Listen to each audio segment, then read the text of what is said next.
You know that feeling when you walk past someone's front porch and something stops you completely? Not a manicured lawn, not a freshly painted fence, a pot, one pot or maybe three, sitting at the top of a porch step, absolutely exploding with color and life and what looks like pure, uncontrolled abundance. And you stand there thinking, how? How does that happen? How does anyone get a container to look like that? The answer is not a secret. It is not talent. It is not even experience, not really. It is 10 specific plants that behave differently from everything else you have ever put in a pot. Plants that do not sit politely in their containers waiting for you to manage them. Plants that push outward, climb upward, cascade downward, and multiply sideways until the container itself can barely contain what is growing inside it. That is the explosion. That is what we are covering today. 10 plants, each one explained in roughly a minute and a half. How it grows, what makes it explode the way it does, exactly how to set it up, and the 1 or 2 care moves that take it from decent to genuinely spectacular. No filler, no generic advice you have heard 100 times. Just 10 plants and everything you actually need to know about each one. Let us get into it, starting with number 1. Number 1 is Calibrachoa, and if you have never grown this plant before, prepare to completely rethink what a container flower is capable of. Calibrachoa is often called million bells, and that name is not a marketing exaggeration. A single well-established plant in the right container can produce hundreds upon hundreds of small trumpet-shaped blooms simultaneously, cascading over the edges of the pot in a continuous waterfall of color from late spring all the way through the first hard frost of fall. The color range is extraordinary. Deep magenta, bright yellow, soft lavender, rich burgundy, coral, white, and complex bicolors that shift across the petal surface like a watercolor painting. Here is what makes it explode rather than just bloom. Calibrachoa is a self-cleaning plant, meaning spent flowers drop off on their own without you deadheading them. While other flowers are forming seed and slowing down production, Calibrachoa is already opening the next wave. It never really stops.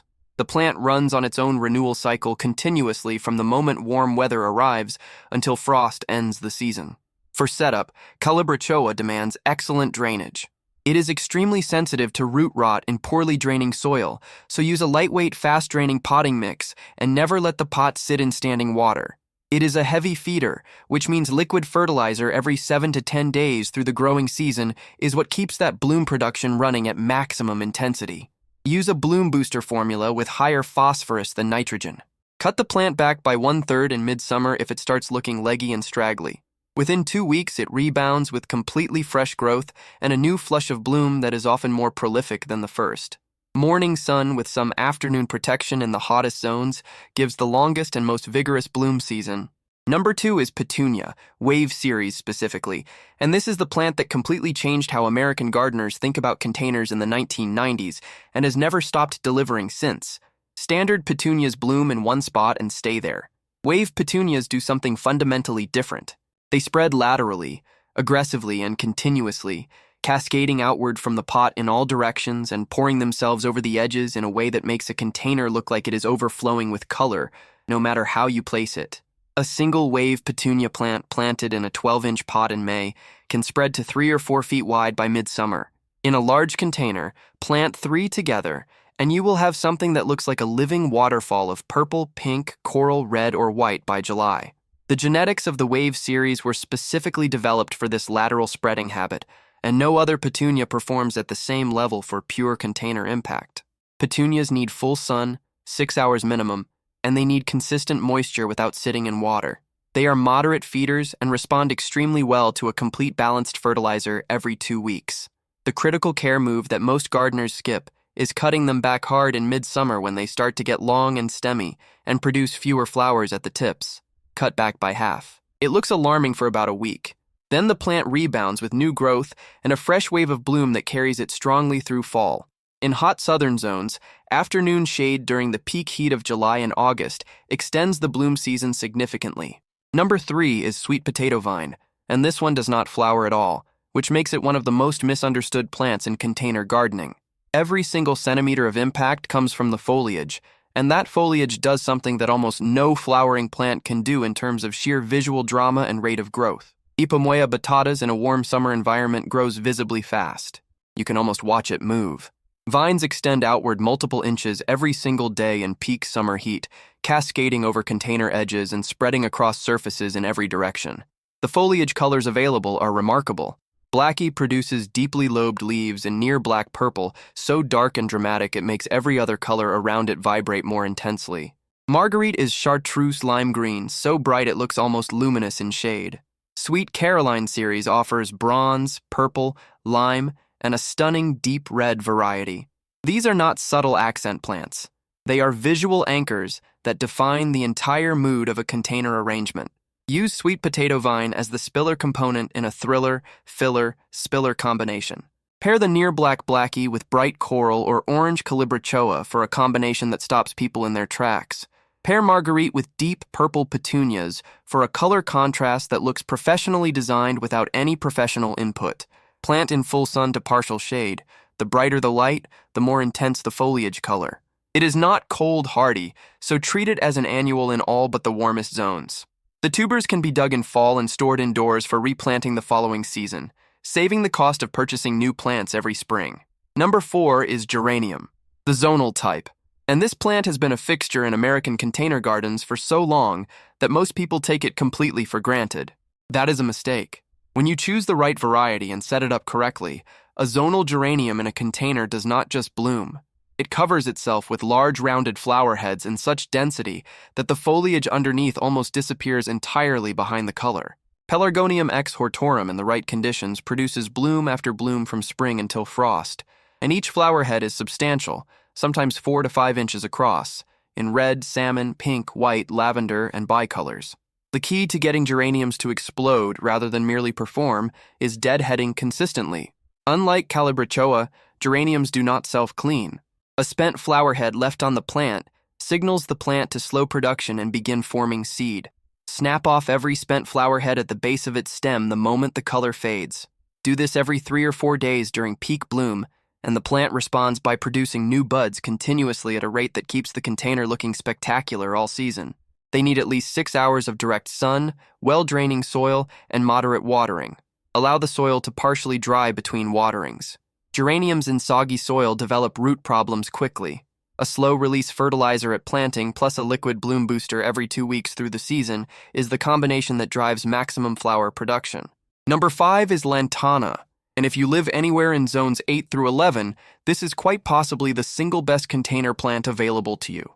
Lantana camara is essentially indestructible once established in a warm climate, blooms from spring through hard frost, and produces flower clusters that change color as they age, creating a multicolored effect on a single plant at any given moment. A cluster might open in bright yellow, transition through orange, and age to deep pink, all visible simultaneously on the same stem. The visual complexity it creates from a single plant is extraordinary. It is drought, tolerant to a degree that almost nothing else in the flowering container world matches. Once established, lantana in a good-sized container can go days without supplemental water in summer heat and simply keeps blooming. Full sun is non-negotiable for lantana. It needs maximum direct sunlight to perform at the level it is capable of. In anything less than 6 hours of direct sun, bloom production drops noticeably. In hot climates, it handles 8, 10, 12 hours of direct sun without any stress. One critical note: lantana berries are toxic if ingested. This applies to children and to pets. If either spend significant time in your outdoor space, position the containers thoughtfully or choose an alternative. The plant itself and the flowers are not a concern, only the berries that form after the flowers fade. Deadhead consistently or choose sterile, non-fruiting varieties to eliminate this consideration entirely. Number 6 is mandevilla, and this plant is the one that makes neighbors knock on your door and ask what it is.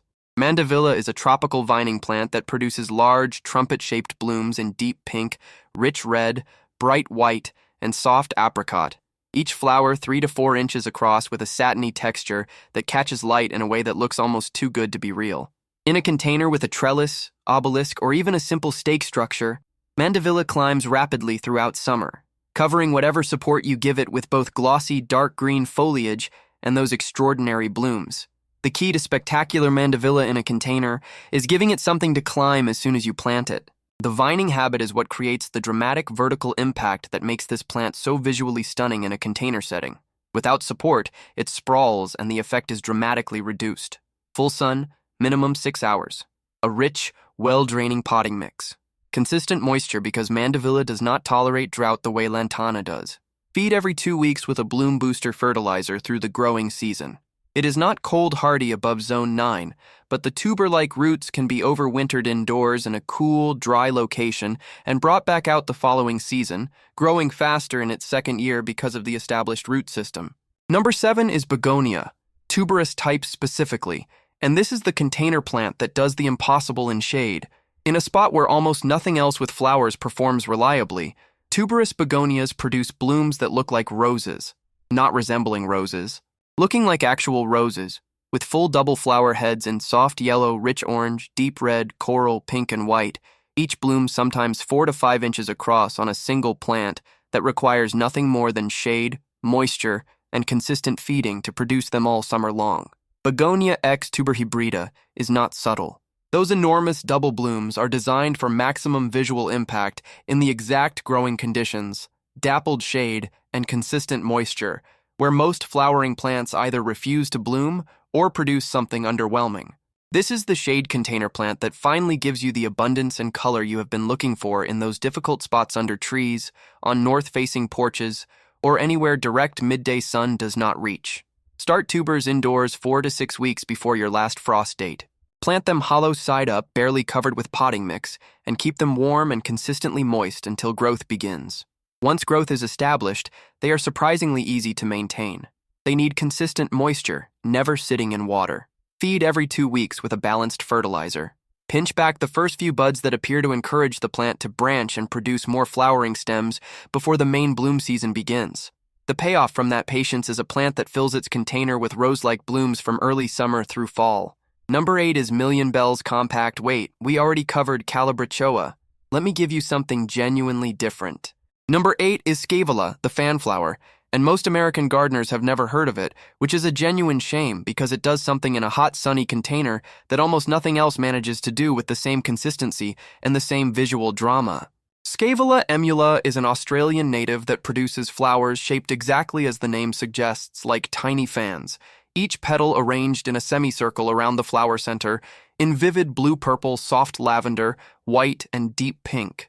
The flower form itself is unusual enough to make people stop and look closely, and the plant produces those flowers continuously from spring through fall with almost no deadheading required.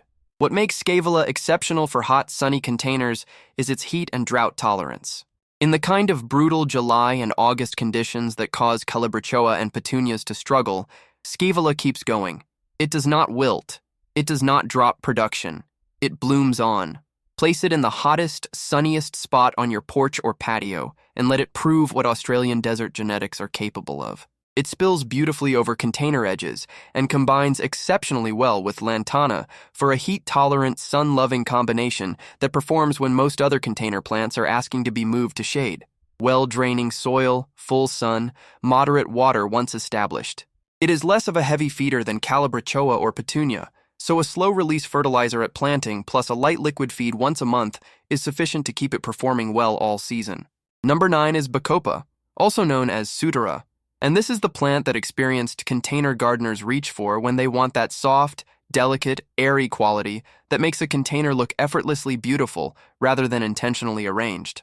Bacopa produces tiny flowers, white or soft lavender pink, barely a 1/4 inch across, in absolute masses on trailing stems that cascade over container edges in a dense, fine textured curtain. Each individual flower is so small that from a few feet away, the whole effect reads as a frothy, delicate cloud of white or soft pink floating below whatever larger plants are sharing the container. This is the ideal companion plant. On its own, Bacopa is lovely, but supporting. Combined with the bold color and larger scale of Mandevilla, geranium, or tuberous begonias, it provides the soft, fine-textured contrast that makes the whole arrangement look thoughtfully composed. Use it as the delicate spiller in any combination container and watch it transform something good into something genuinely elegant. Bacopa prefers cooler conditions than some of the other plants on this list. In zones with hot, humid summers, it tends to slow down in the peak heat of July and August, then rebounds beautifully in the cooler temperatures of late summer and fall. Do not throw it out if it looks tired in August. Give it a light trim, keep the moisture consistent, and it almost always comes back with a second wind that carries it through to frost. It needs consistent moisture, never fully drying out, and dappled light to partial shade in hot summer zones. In cooler zones and coastal climates, it handles full sun beautifully all season. Number 10 is fuchsia. And we are ending with this one deliberately because fuchsia does something in a hanging basket or elevated container that no other plant on this list does quite as dramatically. The flowers dangle. They hang in pairs on long, thin stems, each bloom a two-part structure with an outer layer of swept-back petals surrounding an inner bell or skirt in a contrasting color, deep purple inner with bright red outer, soft pink inner with white outer, rich magenta with pale lavender. The dangling habit means the plant is designed to be viewed from below, which makes it the perfect plant for a hanging basket, a tall urn, or any container placed at a height where you can see underneath it. Hardy fuchsia varieties exist, some surviving in zones 6 through 9 as perennials, but the standard container fuchsias treated as annuals in most American climates perform best in cool to moderate temperatures. They are the ideal container plant for spring and fall in hot summer zones and for the full growing season in coastal California, the Pacific Northwest, and higher elevation gardens where summer temperatures stay moderate. Fuchsia needs shade or dappled light. It does not tolerate full afternoon sun in most American climates without wilting and declining. Consistent moisture is essential because it wilts quickly in dry conditions. Feed every 2 weeks with a balanced fertilizer. Remove spent flowers and developing seed pods regularly to keep the plant focused on producing new blooms rather than setting seed. In regions where summers are brutal, keep fuchsia in a cool, shaded spot and enjoy it as a late spring and early fall performer. In moderate summer climates, it blooms from spring through fall with consistent care and gives you the most elegant, most visually distinctive hanging container display of any plant available in American horticulture. Now 10 plants in and before you head to the garden center, 2 things that apply to every single plant on this list and make the difference between a container that looks good and one that stops strangers on the sidewalk. The first is that containers dry out faster than you think, especially in summer heat.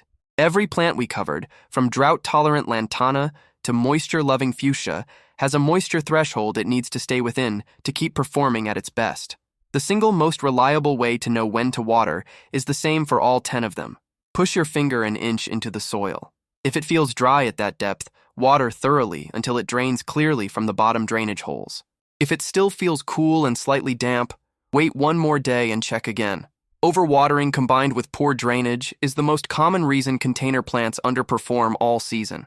Roots that sit in waterlogged soil lose their ability to feed the plant effectively, and by the time the damage shows in the foliage above the soil line, it has already been happening underground for weeks. The second is that every plant on this list blooms more prolifically and more continuously when fed on a consistent schedule. Container soil loses available nutrients faster than garden soil because every watering event pushes those nutrients downward and out through the drainage holes at the base. A slow-release granular fertilizer mixed into the potting soil at planting provides a steady nutritional baseline through the early weeks of the season. A liquid bloom booster formula applied every 1 to 2 weeks through the peak of the growing season is what drives the explosive season-long performance that makes these containers genuinely stop people in their tracks. Skip the feeding program and you get decent results. Follow it consistently, and you get the kind of containers that make neighbors knock on your door to ask what you planted and how you did it.